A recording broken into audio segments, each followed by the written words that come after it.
Welcome, welcome to session on what is research. This is the first session first session as part of the short course on research methodology. Research methodology itself is actually a very short course.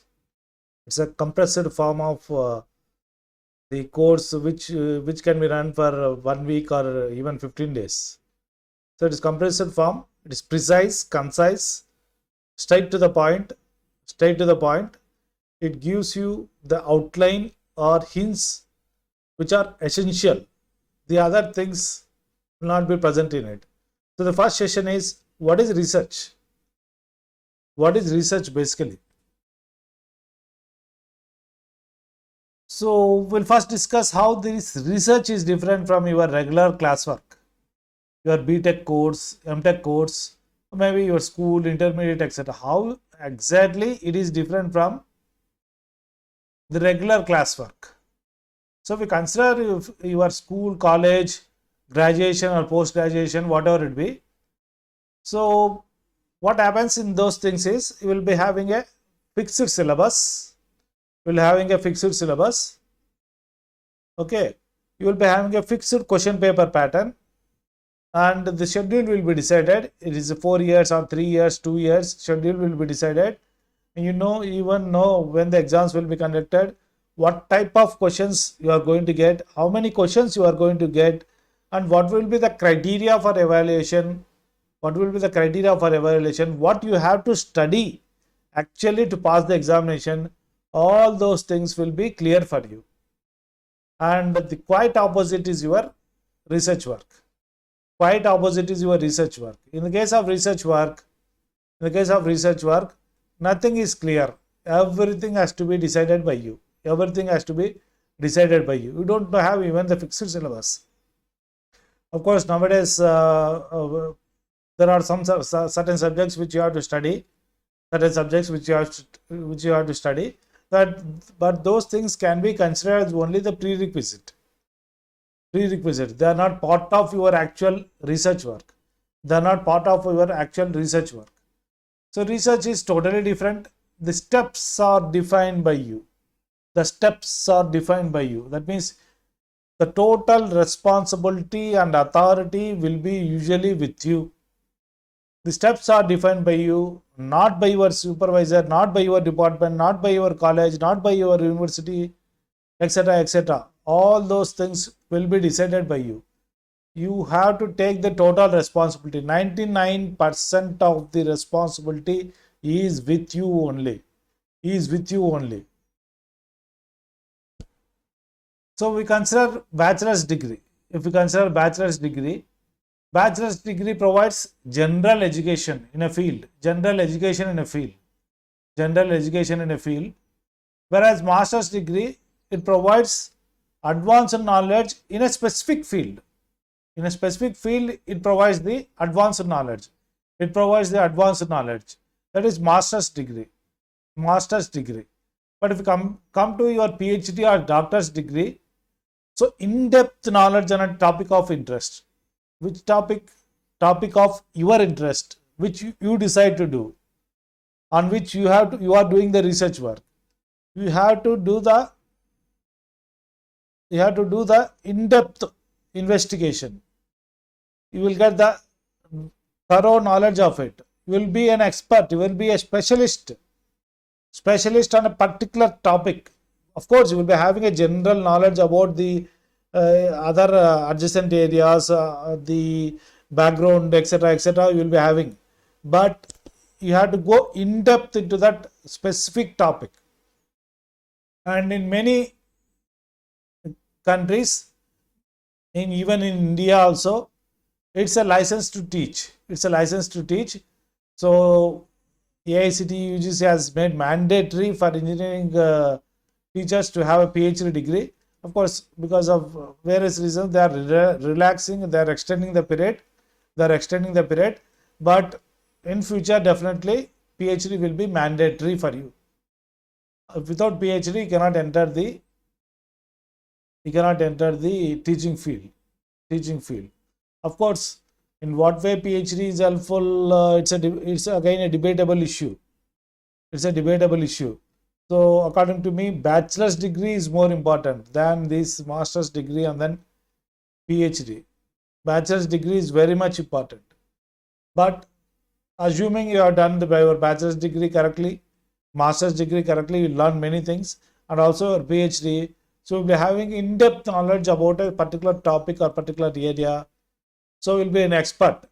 You will be an expert. Has the capability to change your life. Your doctor's degree or your PhD has the capability to change your life. It's a life-changing thing. Definitely, if you do the PhD on your own, it is going to change your life. If you don't do PhD on your own, if you outsource it, if you purchase it from somebody, if you totally take help from others, then it's a different issue. But if you do on your own from the beginning to end, it is going to change your life. You will be a different person after completing the PhD. So basics of research in an academic context, that is the definition. In academic context, research is used to refer to the activity of a diligent and systematic inquiry or investigation in an area with the objective of discovering or revising facts, theories, applications, etc. So you will carry out systematic inquiry or systematic investigation in an area, in a specific area, on a specific topic. And what is the objective? Why you are doing the research means you have to find new facts. You have to find new facts. You have to add something to the existing body of knowledge. To the existing body of knowledge, you have to add something. So for that you are going to do the research.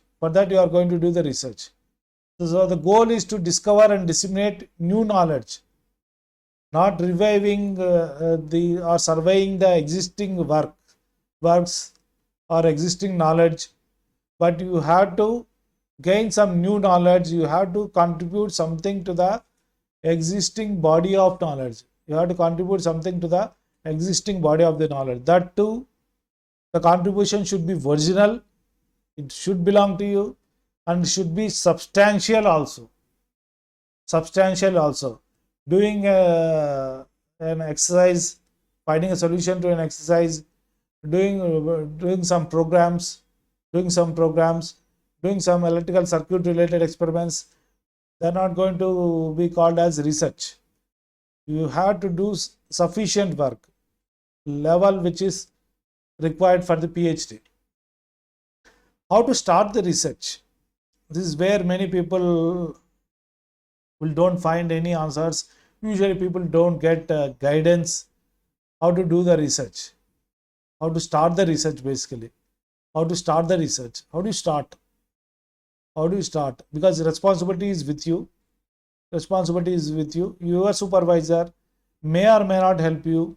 Usually if your research supervisor is doing a continuous work on a particular topic, then he may give a subtopic to you and ask you to work on it.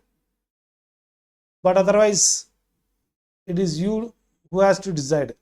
In 90% of the cases, what we are observing is, it is the student who has to bring the problem. It is the student who has to bring the problem.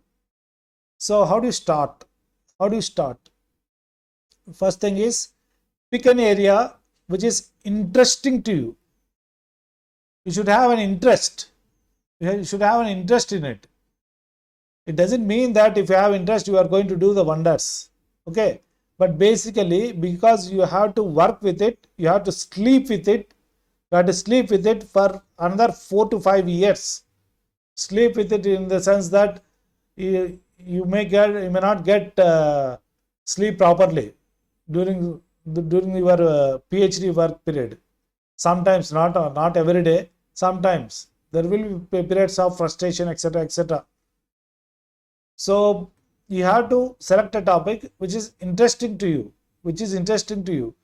So don't select the topic just what your supervisor tells you. If you don't like the topic, You can change the supervisor. Always use that liberty. So pick a topic which is interesting to you and try to be as specific as possible. Of course, not initially, you can be general initially, but within 2-3 months you should start working on only specific topic. Pick something that interests you deeply. Your interest is what carries you through the long days and nights of concentrated effort. Pick a topic that will help you.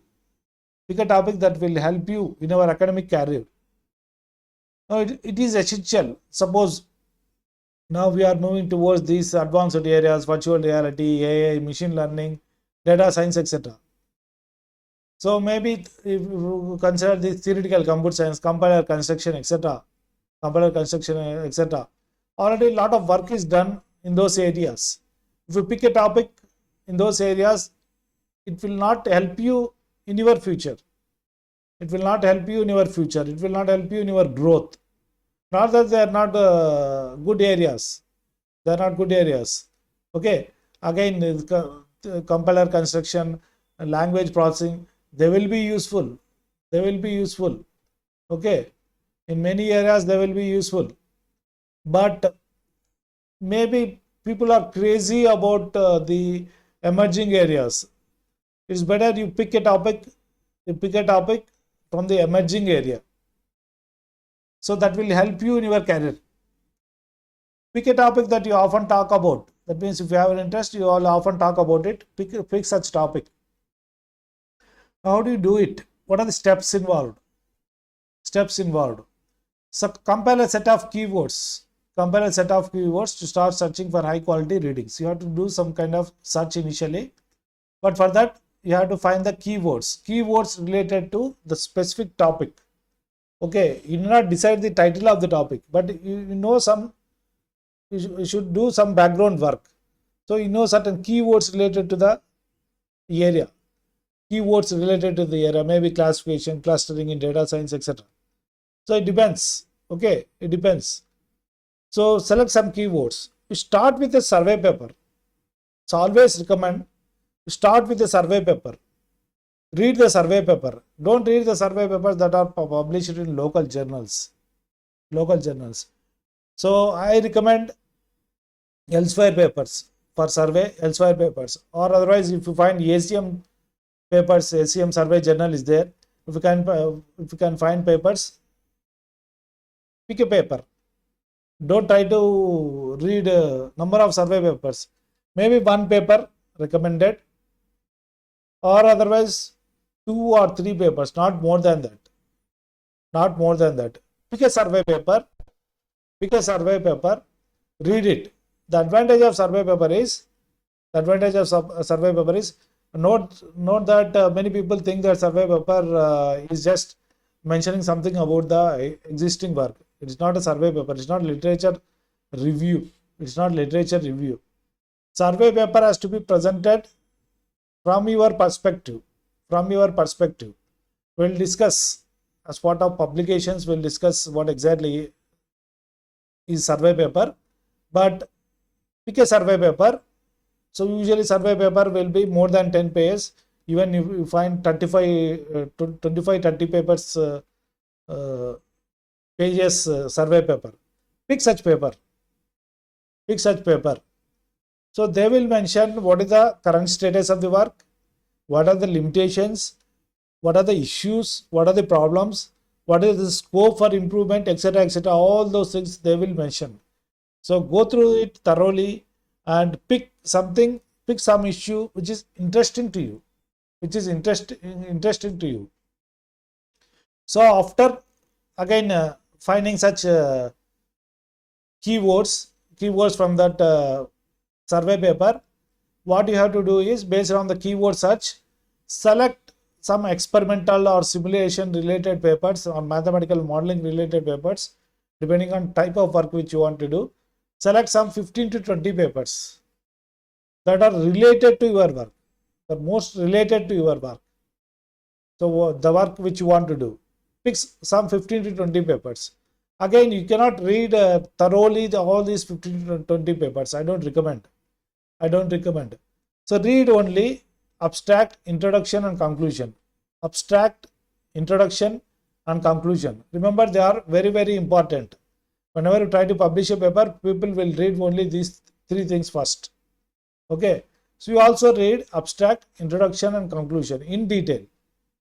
In detail. But don't go into the other sections of the paper. Sections of the paper. Go through them. Go through them. Okay. Go through them. And out of these 15 to 20 papers, after reading the abstract, introduction, conclusion, pick some 4 to 6 papers.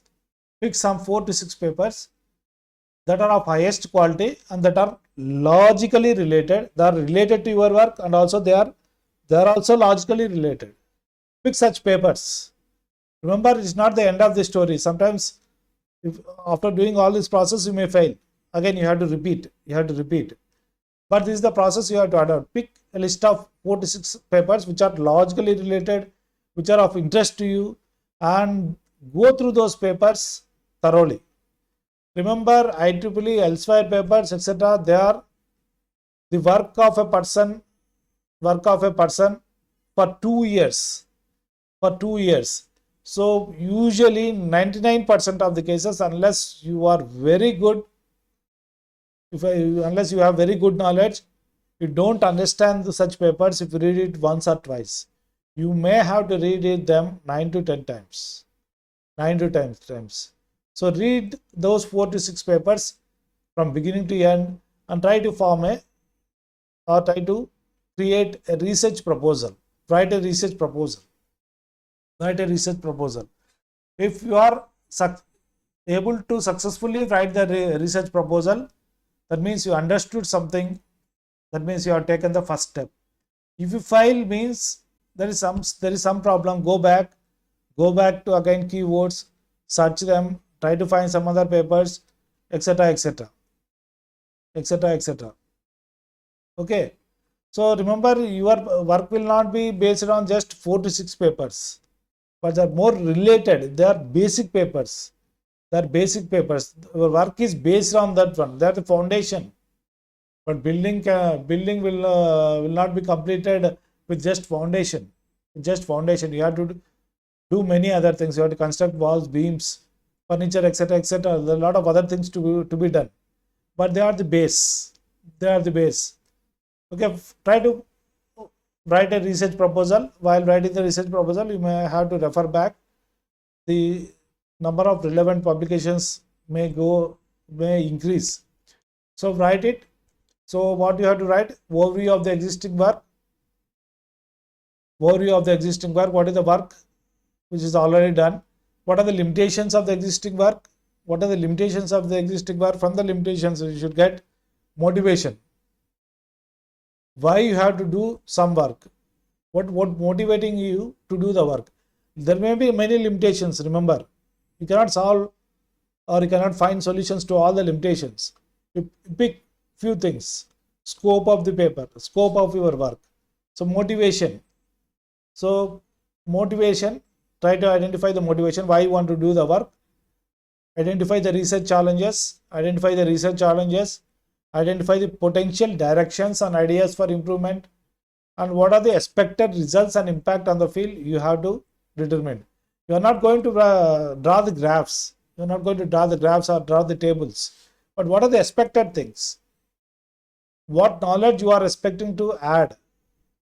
Or how you are going to demonstrate your work?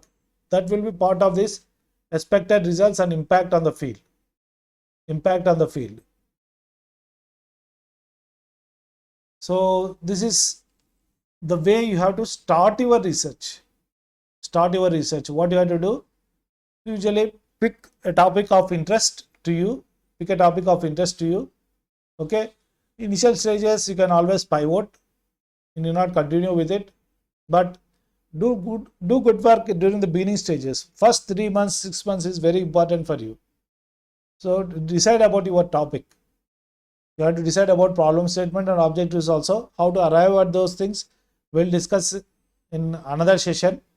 But pick a survey paper, read it thoroughly, try to identify the work that is going on in that area, what are the limitations, what are the problems, what are the issues, etc., and what are the issues that are of interesting to you. Pick that one. Based on that one, again search, try to find some simulation or experimental or mathematical modeling related papers, depending on what you want to do, and then read those papers, and based on that one, you try to create the research proposal. Write a research proposal. If you successfully write the research proposal, that means you are on the path, you are on the right path. Thank you very much. We'll meet in the next session.